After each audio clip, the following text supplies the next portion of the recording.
Isang pinagpalang araw po muli sa inyong mga minamahal na mga kaibigan, mga kapatid. Kumusta kayong lahat? Dito sa Facebook Live at sa YouTube, kumusta ang bawat isa sa atin? Ang inyong lingkod ay bumabati sa inyo ng isang pinagpalang araw. Ako'y umaasa na sa tulong at biyaya ng ating mapagmahal na Diyos, kayong lahat ay nasa mabuting kalagayan at patuloy na tinatanggap ang kanyang pag-iingat. At ako'y umaasa na sa oras na ito, samantalang tayo ay mag-aaral ng salita ng Diyos, panibagong kaalaman at karunungan ang siyang ating tatanggapin mula sa salita ng ating Panginoong Diyos. Saan mang dako kayo naroroon, maaring dito sa Canada o sa US, sa Middle East o sa Italy o sa Pilipinas, lalo tigit sa Pilipinas, sa ating mga kababayan diyan na naabot ng tinig na ito sa Facebook Live at sa YouTube. Ako'y umaasa na kayo ay nasa mabuting kalagayan sa tulong ng ating mapagmahal na Diyos. Bagaman ang iba ay nasa karamdaman o nasa kalungkutan, subalit ang presensya ng ating Panginoong Diyos ang siyang sa atin. Bago tayo magpatuloy sa ating pag-aaral, tayo muna ay sumandaling yumuko sa ating panalangin. Kagalang-galang po naming Diyos, sa mambanal naming makapangyarihan sa lahat.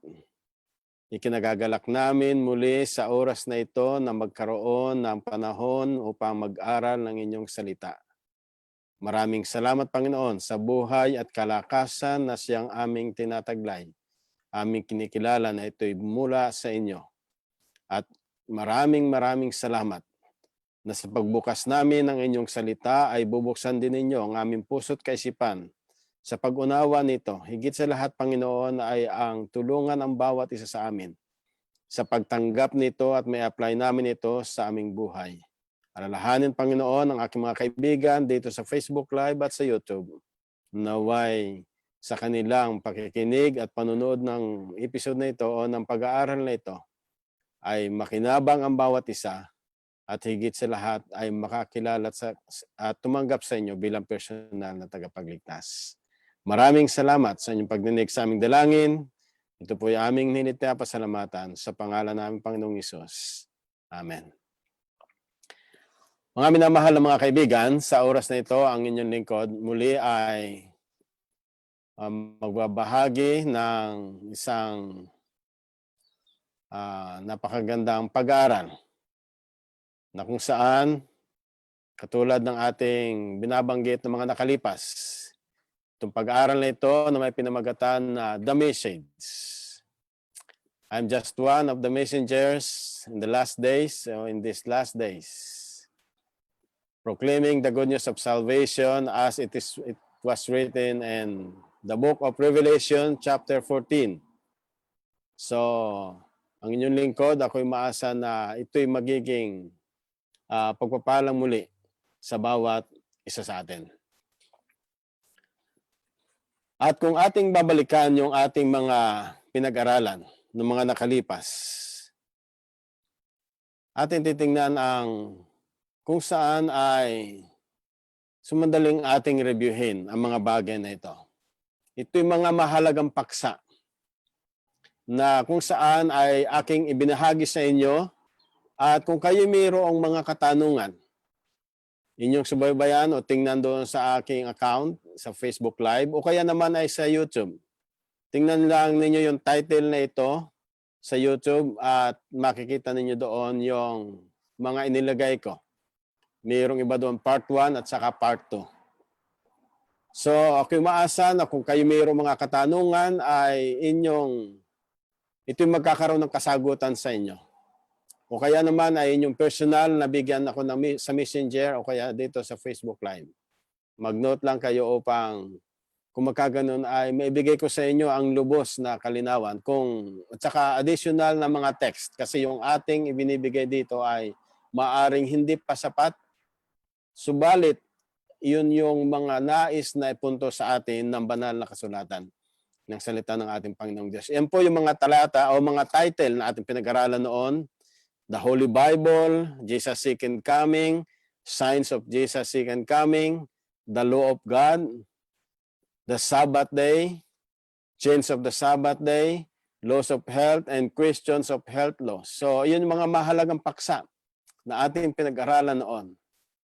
At ito ay isa sa mga foundation ng pananampalatayang ito na nararapat nating sundin sapagkat ito ay siyang sinabi ng ating Panginoon na ating pinag-aralan na nakasulat dito sa banal na Biblia. Kung kayo po ay mayroong mga ballpen o papel, isulat nyo lang yung mga talata. Inyong suriin, inyong pag-aralan upang kung magkaganon ay makita ninyo kung ano nga ba ang sinasabi ko dito, kung ito ba ay totoo o hindi. Subalit ako umaasa na sa pamagitan ng inyong pagsubaybay, lahat kayo o tayong lahat ay nakinabang at nakaunawa sa salita ng Diyos. Sa oras to'y ating pag-aaralan ng isang napakahalaga ring paksa. May kinalaman sa State of the Dead, Part 1.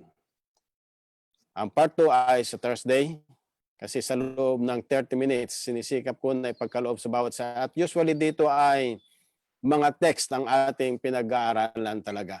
Minsan lamang akong gumagawa o nagbibigay ng mga illustrations o mga kwento. Kasi sa loob ng 30 minutes ay nais ko na ibigay sa inyo ang mga talata na napakahalaga. At sa mga talatang ito ay gugugol tayo na mga panahon sa pag-aaral ng salita ng Diyos. State of the Dead, napakahalaga. Ano nga ba ang kalagayan ng kamatayan? O bakit ang tao ay namamatay? At ano ang nasa kabila ng kamatayan na ating nararanasan ng ating mga kapamilya? Sa panahon sa ngayon, napakarami na ng namamatay dito sa COVID-19 crisis. Lalo't higit sa pambuong sanlibutan, ay makikita natin na napakadami ng kaso. Ayon sa case sa ngayon, ito yung updates na nakita ko sa ngayon sa internet. Cases worldwide, more than 20 million. Nakita po ninyo dyan. Ang mga namatay, around 744,000. More than. So napakarami na po. Pangbuong sanlibutan. Nakarecovered kumpara doon sa cases, halos ay mahigit kalahati. Pero marami pa rin yung mga active cases sa ngayon. Sa USA, makikita po ninyo dyan na more than 5 million na yung cases. 167,000 na mahigit ang namatay. So makikita natin, marami ang namamatay dito sa COVID-19. Kung kaya nga pambuong sanlibutan na ito na pandemic na kung saan lahat ng mga bansa ay ginagawa ang pamamaraan upang ang kanilang mga mamamayan ay maingatan. Lalo tigit dyan sa atin sa Pilipinas. Sa ngayon, ang kaso sa ngayon ay 139,538. Almost 140,000. So napakadami ng cases. At ang namamatay ay 2,312. At dito ay napasama yung isa sa extended family namin. Yung second wife ng sister-in-law ko, ni Ate Mirna. Yung eldest brother ko, si Kuelio, nung siya ay namatay, after na a year nang siya ay namatay, si Ate Mirna ay nagkaroon ng pangalawang asawa, si Kuya Mario. And then, lately, o last week, nandun siya ay nakasama doon sa cases na namatay dito sa COVID-19. Kaya, bilang isang kapamilya, bagaman siya ay extended family namin, subalit isang kapamilya na kung saan ay nandoon, naging isa sa kaso dito sa COVID-19. Ganun pa man, sa kabila ng ganitong kamatayan, ano ba ang pangako ng Diyos sa atin? Yun yung ating pag-aaralan sa ngayon. Kaya ito'y napapanahon ibinigay ko ito sa atin sa ngayon, hindi dahil sa ang isa sa kapamilya namin ay naandito naging isa sa pumanaw. Subalit, nais kong ibigay sa atin sa kabila ng kamatayan na mayroong pag-asa. Yung pag-asa na ito ang siyang ating aalamin sa bandang huli ng ating pag-aaral. Subalit ang katanungan sa ngayon ay, what happens when someone dies? Ano nga ba ang mangyayari o ano ang nangyari o ano mangyayari pa sa hinaharap kapag ang isang tao ay namatay? Ano nga kaya ang sagot ng kasulatan? Dito po ay makikita natin na ang Biblia ay nagkakaloob ng malinaw na sagot sa kung ano ang mangyayari sa kabila ng kamatayan. Mapapansin natin mga minamahal na mga kaibigan, nang lalangin ng Diyos si Adan. Sa panahon ng paglalang, alam natin yun, ating pinag-aralan na ito, sa panahon ng creation, doon sa Genesis chapter 1. Nang ika-6 na araw, nilalang ng Diyos si Adan. Mula saan? Ang sabi doon sa pagpapatuloy, "And the Lord God formed man of the dust of the ground." So mula doon sa dust, mula sa alabok ng lupa, pinurmahan. And then ang sabi doon sa pagpapatuloy, "And breath into his nostrils the breath of life. And man became" what? "A living soul." Ang sabi dito ng talata, ang tao nang nilalang ng Diyos mula sa alabok, hiningahan ng hininga ng buhay, at ang tao ay naging kaluluwang may buhay. So ang formula dito na makikita natin, mga minamahal na mga kaibigan, dust plus spirit, or sa yung salitang breath kasi sa Hebrew word, ito nangangahulugan ding spirit. Kaya dust plus spirit equals a living soul. Or we could see it in like this. Elements of the earth. What is the elements of the earth? The dust. Plus breath o hininga. Hininga na kung saan ay ang Diyos lamang ang siyang magbibigay nito o nagbibigay ng hininga. Equals a living creature. Yun yung pagkaralang kay Adan. At alam natin sa istorya, pagkalipas na malalang si Adan, nakita niyang Diyos na wala siyang kapartner, kaya pinatulog niya si Adan. And then mula doon sa isang tadyang niya, kinuha at pinorma ito na isang babae kasama ni Adan. Siya yung naging asawa ni Adan, si Eva. So, sa pagkalalang sa tao, ang sabi dito ay mula sa elemento ng lupa na dinagdagan ng hininga, ito ay naging isang living creature. Kaya't napakaganda ng sabi ng ating Panginoon sa kanila. Samantalang si Adan at si Eva ay naninirahan doon sa paraiso ng Eden, binigyan sila ng Diyos ng kalayaang pumili. Sa Genesis 2:16 and 17. "And the Lord God commanded the man, saying, Of every tree of the garden you may freely eat." Ang sabi ng ating Panginoon, sa bawat prutas o bunga na naandito sa garden o sa halamanan ng Eden ay malaya kayong makakakain. "But of the tree of the knowledge of good and evil you shall not eat. For in the day that you eat of it, you shall" what? "You shall surely die." So ang sabi ng ating Panginoon sa kanila ay malaya kayo makakain ng mga pagkain ng mga bunga na nandito. Pero liban doon sa isa, na ito'y puno ng pagkakilala ng mabuti at masama, huwag kayong kakain.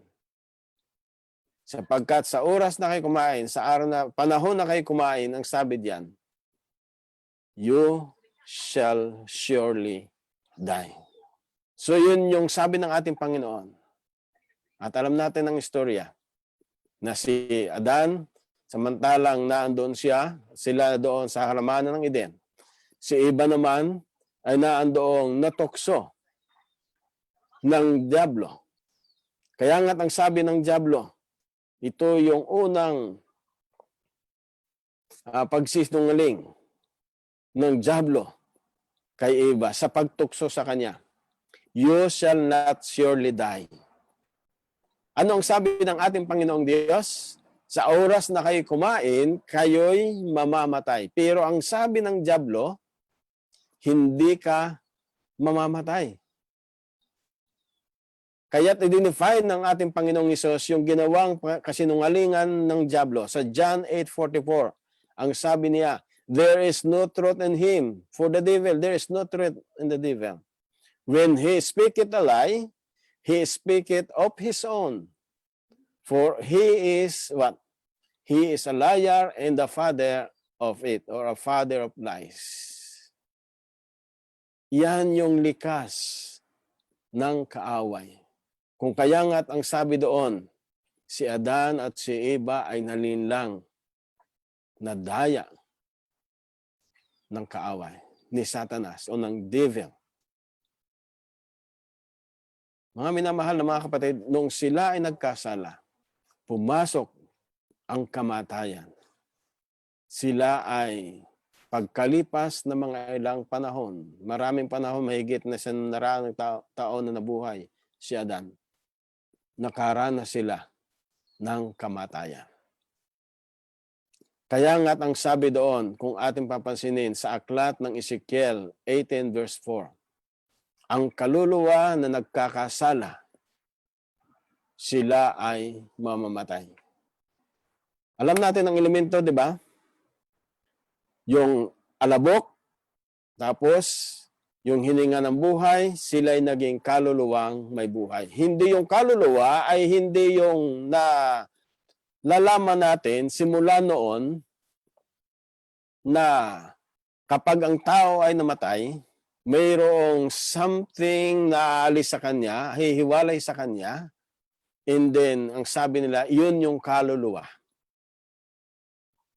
Pero mapansin natin mga minamahal na mga kaibigan, ang talata ay nagsasabi, ang kaluluwa na nagkakasala ay mamamatay.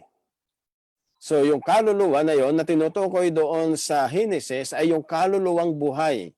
Hindi yung kaluluwa ng taong namatay. Kasi ang tao, pag namatay, makikita natin dito sa pagpapatuloy ng ating pag-aaral na wala silang tinatawag na, kung tawagin natin, ay yung kaluluwang umaalis, umaangat.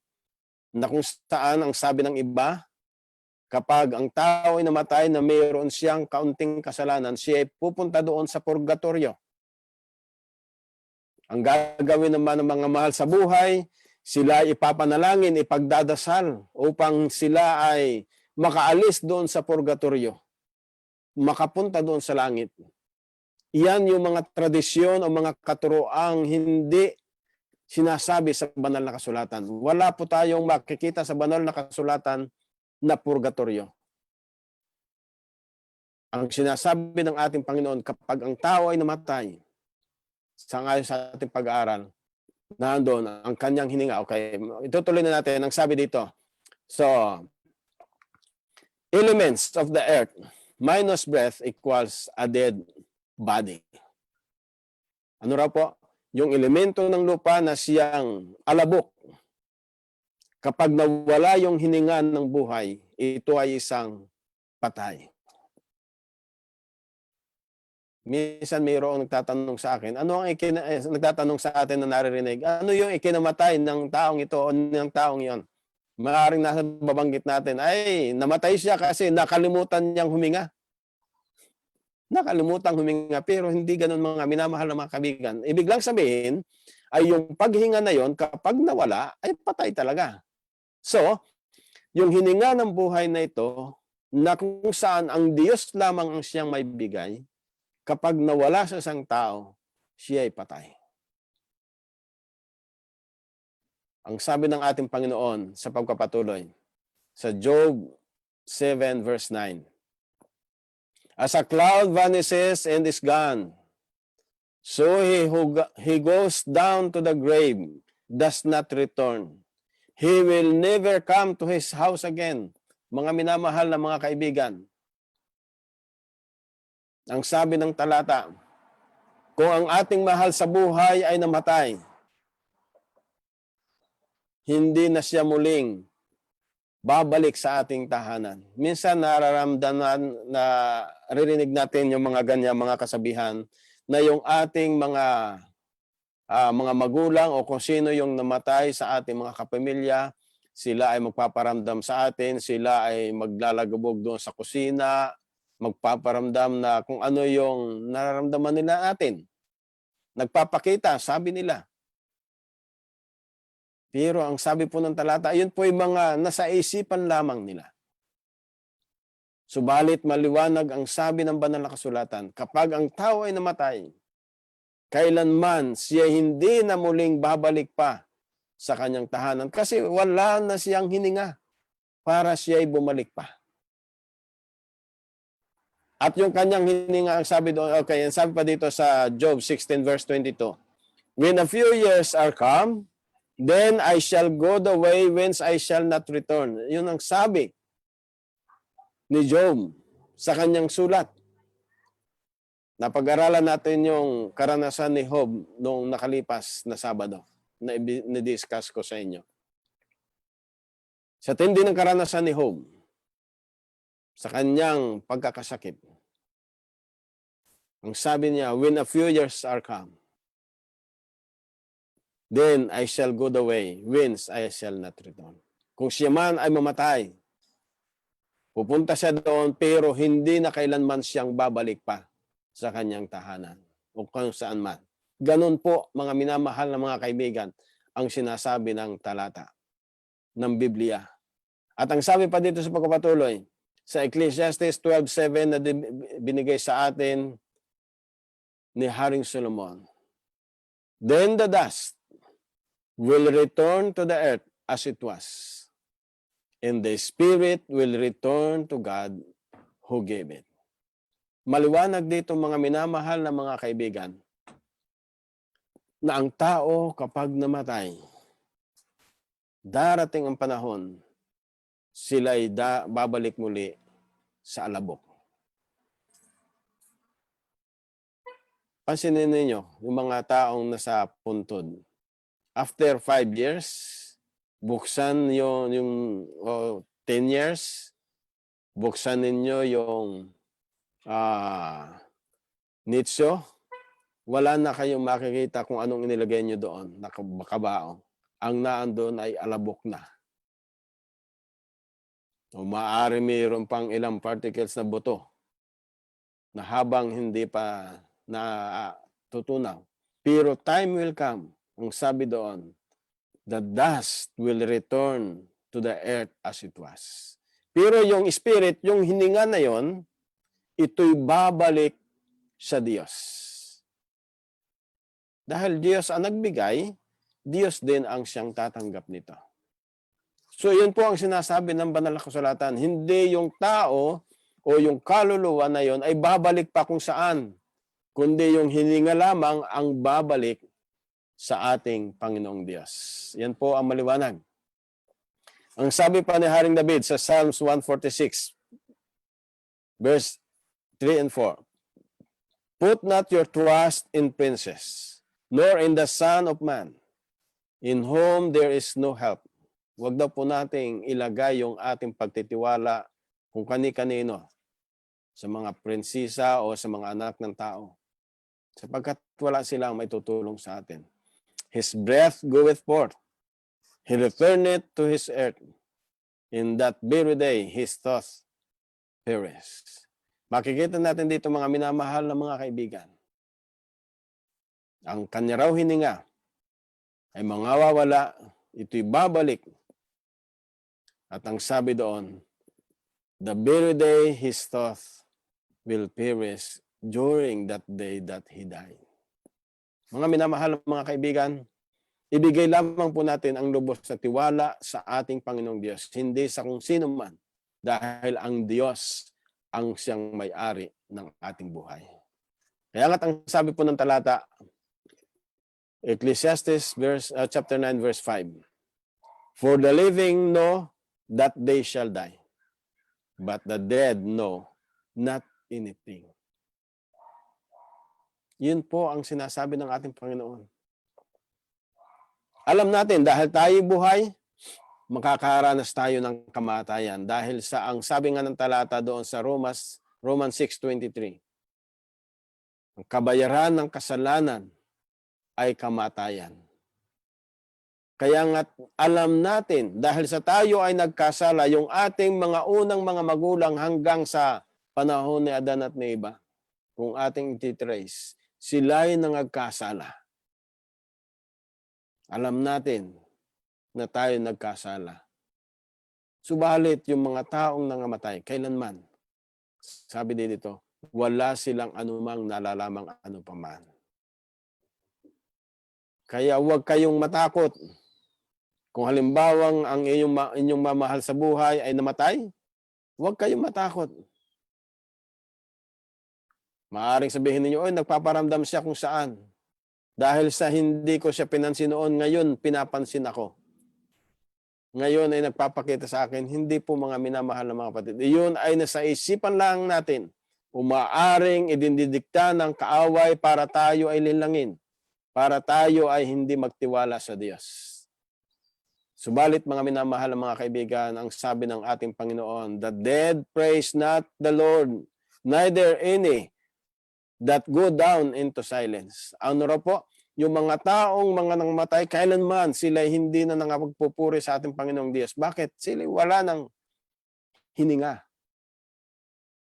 Silang nandoon sa mga libingan. Subalit, darating ang panahon, mga minamahal na mga kaibigan, ito ay ating pag-aaralan sa part 2. Yung mga taong mayroong pananampalataya sa ating Panginoong Hesus, sila'y bubuhayin muli. Ngayon, anong dinidiin dito sa atin? Ang nais ko lang idiin ay ang uri ng kamatayan ay wala ng anupaman habang siya ay naandoon sa pagiging estado ng alabok. Ang sabi ng ating Panginoon sa Psalms 6 verse 5, for in death there is no remembrance of you. In the grave, who will give you thanks? Sa kamatayan daw, mga minamahal na mga kaibigan, ay wala ng anupaman na mga pag-aalala. Dumarating sa atin, mga minamahal na mga kaibigan, yung November 1, November 2, kung tawagin ay All Saints Day o All Souls Day. Na ating inaalala yung ating mga magulang o kung sino man na ating kapamilya, tayo pumupunta doon sa panahon na yon at sinasabi nilang, sa panahong ito, sa araw na ito, dito ay bumabalik ang kaluluwa ng ating mga mahal sa buhay. Hindi po mga kapatid, mga kaibigan. Hindi po nakasulat yon sa Biblia. Yun ay mga tradisyong itinuro sa atin. Subalit, ang sabi ng ating Panginoon ay maliwanag na kailanman hindi na babalik yung kaluluwang yon, yung hininga na yon, unless na ang ating Panginoong Diyos, ang ating Panginoong Hesus ay bumalik muli sa pangalawa. Kaya nga't ang sabi dito, for in death there is no remembrance of you. And then, ang sabi dito, kung ating papansinin, ito yung isang simpleng pagsasalarawan ng taong inililibing. Time will come, ang sabi dito, and as it is appointed unto men once to die, but after this, the judgment. Maliwanag mga minamahal na mga kaibigan, na ito ay darating sa isang appointed time na kapag ang isang tao ay namatay, after that, there will be judgment. Pagpapatuloy natin yan sa pag-aaral natin sa susunod. Subalit ang nais kong idein sa inyo mga minamahal na mga kaibigan ngayon, mga kapatid, ay ang ating malaman na tayo ay magtiwala sa ating Panginoong Diyos sa sumampalataya. Dahil ang Panginoon ay mayroong paraan ng paghatol. na ating haharapin. Ang sabi pa sa panghuling talata na nais kong basahin sa ngayon, John 5:24 to 29, succeeding slides. Ang sabi dito, most assuredly, I say to you, he who hears my word and believes in him who sent me has everlasting life and shall not come into judgment, but has passed from death into life. Ano pong sabi dito mga minamahal na mga kaibigan? Sinasabi o pinapatunayan sa atin ng ating Panginoong Hesus. Sila na nakikinig ng kanyang salita at sumasampalataya o naniniwala sa kanya na nagsugo sa kanya ay magkakaroon ng buhay na walang hanggan. And shall not come into judgment, hindi raw darating sa panahon ng paghatol, but he will pass from death to life. Iyon yung pasabi ng ating Panginoong Diyos. Sa verse 25, most assuredly, inulit muli. Sa ibang mga talata ay verily, verily.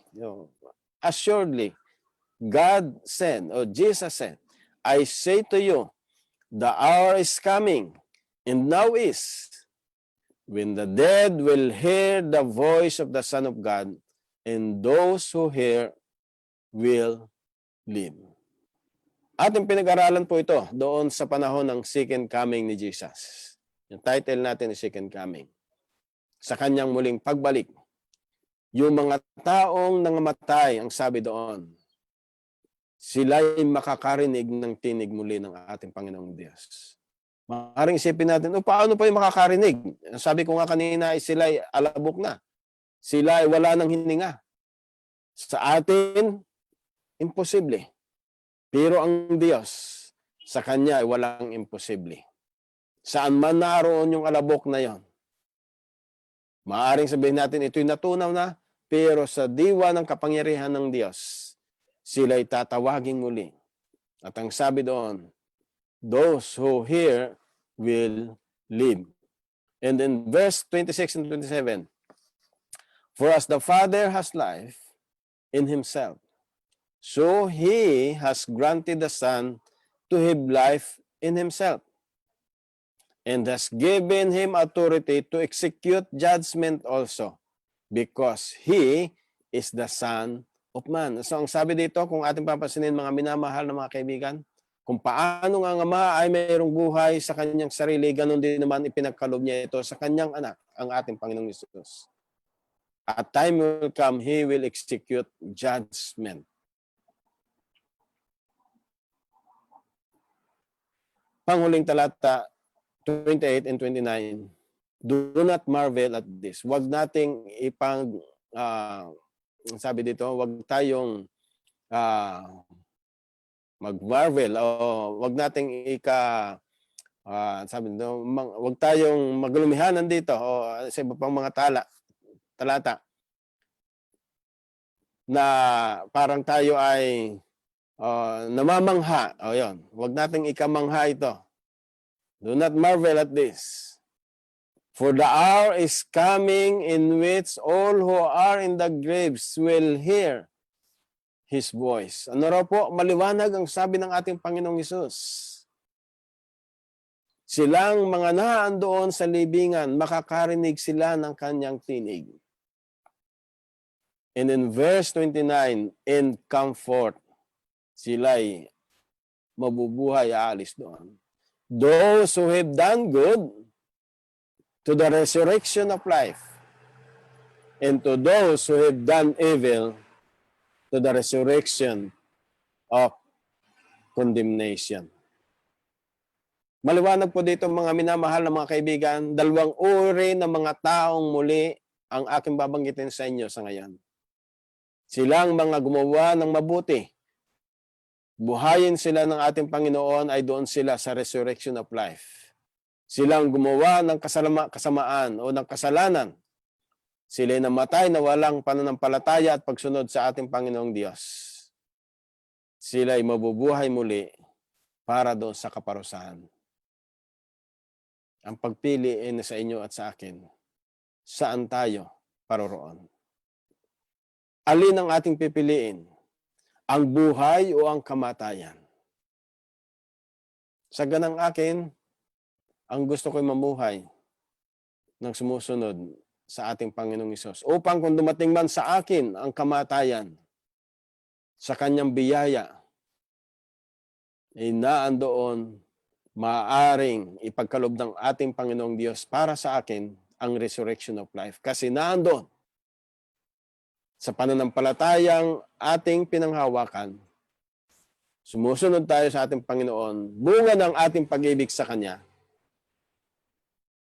buhay ang ipagkakaloob. Subalit, doon sa mga taong susuway, o sa mga taong hindi susunod sa ating Panginoon, sa resurrection of condemnation, ang kanilang kahihinatnan.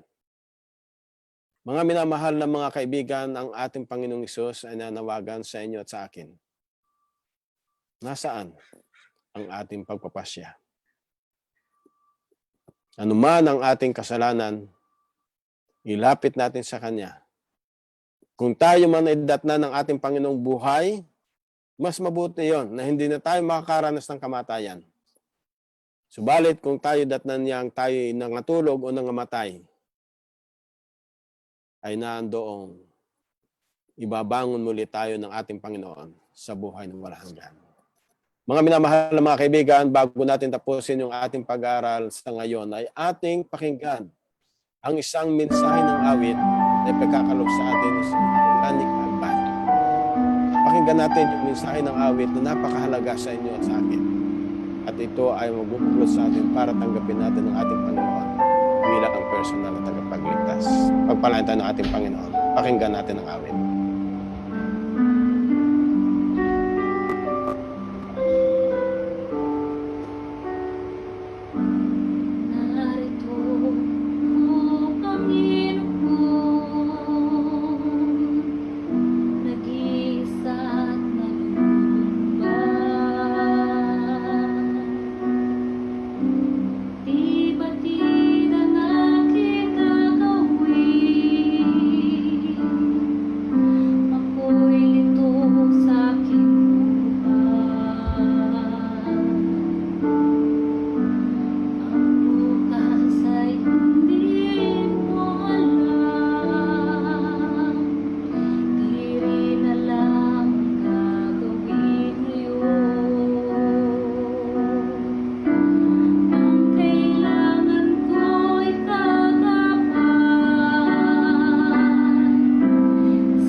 kaibigan, tunay na ang Diyos lang ang siyang ating sandigan, ang ating pag-asa. Ano man yung nagbibigay sa atin ng pag-aalinlangan o nagbibigay sa atin ng mga kalumbayan, ang Diyos lang ang siyang ating sandigan. Sa Diyos lamang tayo manindigan, sumampalataya. Maging madilim man ang ating panahon sa ngayon, mayroong liwanag ang ating Panginoong Diyos na pinapangako sa inyo at sa akin. Ang panawagan niya sa atin, sumunod lamang tayo sa Kanya. Ang ating mga mahal sa buhay na sila ay nangagpahinga na kung saan ay kung sila'y sumampalataya sa ating Panginoon, sila'y bubuhayin muli. Tayong buhay sa ngayon. Ang sabi ng ating Panginoon, patuloy na sumampalataya sa Kanya. At maging madiliman ang ating buhay sa ngayon, ay mayroon tayong umaga na pangako ng ating Panginoong Hesus. Sumampalataya lamang tayo at sumunod sa Kanya. Tayo muna ay sumandaling yumuko sa ating panalangin. Mahal naming Diyos, maraming salamat pong muli sa katotohanan ng aming pinag-aralan sa ngayon. Naway ito'y matanim sa aming puso't kaisipan upang kumagkaganon. Itong mga katotohanan ito ay maging diwa at maging gabay namin sa aming pagtanggap sa aming Panginoong Hesus bilang siyang aming personal na tagapagligtas. Mahal namin Panginoon, patnubayan ang bawat isang nagsisipakinig dito sa Facebook Live at sa YouTube. Pamagitan ng inyong kapangyarihan, ipaunawa sa kanila, Panginoon, ang inyong mga salitang ito. Higit sa lahat, gabayan sila na mamuhay ng sumusunod at sumasampalataya sa inyo. Aking dalangin ng aking mga kaibigan dito sa Facebook Live na mayroong karamdaman. Patuloy nawang ipagkaloob sa kanila, Panginoon, ang kalakasan at kagalingan mula sa inyo. At ang inyong kapangyarihan ang siyang tanggapin na ito naway mangyari sang-ayon sa inyong kalooban. Aking dalangin, mahal na Diyos, ang aming mga mahal sa buhay na nasa pangungulila, lalo tigit ang sambahayan ni Ate Myrna, si RJ, si Joy, si Nicole, patuloy naman niyo sila, Panginoong, aliwin. Sa kabila ng ang kanilang minamahal na ama ay nandoong nangagpahinga. Bigyan sila ng kapayapaan mula sa inyo at pagpapala sang-ayon sa inyong kalooban. Hindi lamang sa pagpapalang pangmaterial, higit sa lahat, ang bawat isa na nagugutom at nauuhaw sa panahon sa ngayon ay patuloy niyong bubusugin at painumin, hindi lamang sa pisikal o sa material, lalo tigit sa pang-espiritual na ito ang inyong salita na kaming lahat ay sasama-sama na magiging malusog sa aming pangatawan at sa aming pang-espiritual na pamumuhay. Pagpalain, Panginoon, ng bawat isa, saan man sila naroon sa ngayon. Alalahanin kami at ingatan sa kabila ng COVID-19 virus na sa aming kapaligiran. Naway ang bawat isa, Panginoon, ay hindi mahawaan ito. Manapay mahinto na at magpatuloy na muli ang kung ano ang aming pamumuhay noon. Higit sa lahat, Panginoon, ang pagpapatuloy na kami makapaglingkod sa inyo at sumunod sa inyo hanggang sa kayo dumating. Ipagpatawad po naman niyo sa amin, Panginoon, na nagawa namin pagkukulang at pagkakasala. Maraming salamat sa inyong pagdinig sa aming dalangin. Na ito po ang aming hinita pasalamatan sa pangalan ng Panginoong Hesus. Amen. Muli, mga minamahal na mga kaibigan, pagpalain tayo ng ating Panginoon sa susunod na Thursday, ngayong Thursday, o dyan ay Friday morning. Patuloy naman nating subaybayan ang pag-aaral ng salita ng Diyos. May the power of God and His blessings be upon you all. God bless you and thank you for watching. Share it to others also. God bless.